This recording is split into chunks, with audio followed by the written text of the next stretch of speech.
Ang tao ah. Saan yung kasama ko? Narito. Uy! Ayun pa kala. Nandiyan pala kayo. Ang ginagawa niyo dito? Ito boss, negosyo. Anong klase? Anong negosyo yan? Negosyo boss. Nakita mo na ba? Ano ba yun? Yung bago sa pag-ibig.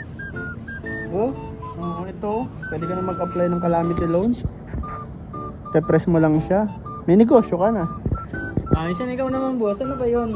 Ano dito, malaki kitaan dito boss eh. Loan din. Calamity loan sa SSS. Ay, puro loan yung ano nyo ah. Ikaw boss, mag-loan ka na rin. Hindi, maglo-loan ako sa PhilHealth. Try mo. Negosyo kami. Alam mo tawag dyan, pagka ganyan negosyante ka, tapos marami kang nilaloan, loan of attraction. Yan.